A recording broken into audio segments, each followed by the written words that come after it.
famiglia benestante alle spalle, ma lui 19 anni aveva già deciso la sua strada, quella della droga. In un anno e mezzo è stato arrestato già 4 volte, l'ultima ieri nella sua abitazione, il blitz degli uomini della squadra mobile in serata. Il giovane, nonostante fosse agli arresti domiciliari, continuava imperterrito a spacciare. Probabilmente è stato il via vai di ragazzi dalla sua abitazione, dove viveva assieme ai genitori, a insospettire la polizia, e in casa è stato trovato hashish e marijuana. Non solo, ma anche 4.400 euro, probabilmente provento della sua attività illecita. È stato nuovamente tratto in arresto, lui è stato sottoposto ad un controllo in quanto era detenuto presso il proprio domicilio e all'atto del controllo è risultato avere nella propria disponibilità oltre 700 grammi di sostanza stupefacente di vario tipo e una somma contante pari a 4.400 euro,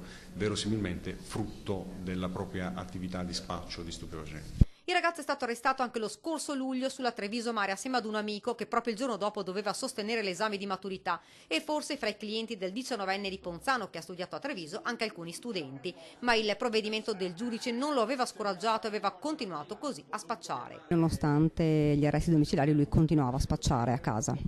Questa è l'ipotesi di reato sulla quale si sta indagando e sotto la direzione della Procura della Repubblica svolgeremo ulteriori accertamenti per trovare ulteriori riscontri a questa ipotesi investigativa. Fra l'altro il 19enne alla vista degli agenti ha tentato di fuggire gettando a terra lo stupefacente, ma è stato bloccato ed arrestato. Questa volta per lui si sono aperte le porte del carcere. Le indagini continuano per accertare da dove il 19enne acquistasse la droga.